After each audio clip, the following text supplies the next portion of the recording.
இந்த டயலாக்லாம் என்கிட்ட பேசாத. என் புருஷன் தான் பெஸ்ட்.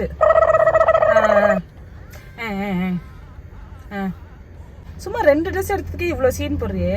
என் புருஷன் எனக்கு 10 ட்ரெஸ் எடுத்து கொடுத்தாரு. ஆமா, 4 கம்பல், 5 நெக்லஸ், கணக்கே தெரியாத அளவுக்கு எனக்கு நிறைய ஜுவல்லரி எல்லாம் வாங்கி கொடுத்தாரு. ஆமா, வா வீட்டுக்கு வா, காட்டுறேன். நாளைக்கு வா.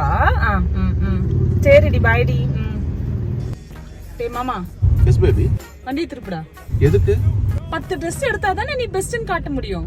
ஆமா, மறுக்கையா ஆரம்பிக்கலாங்களா? कुर्ची मारता बेटी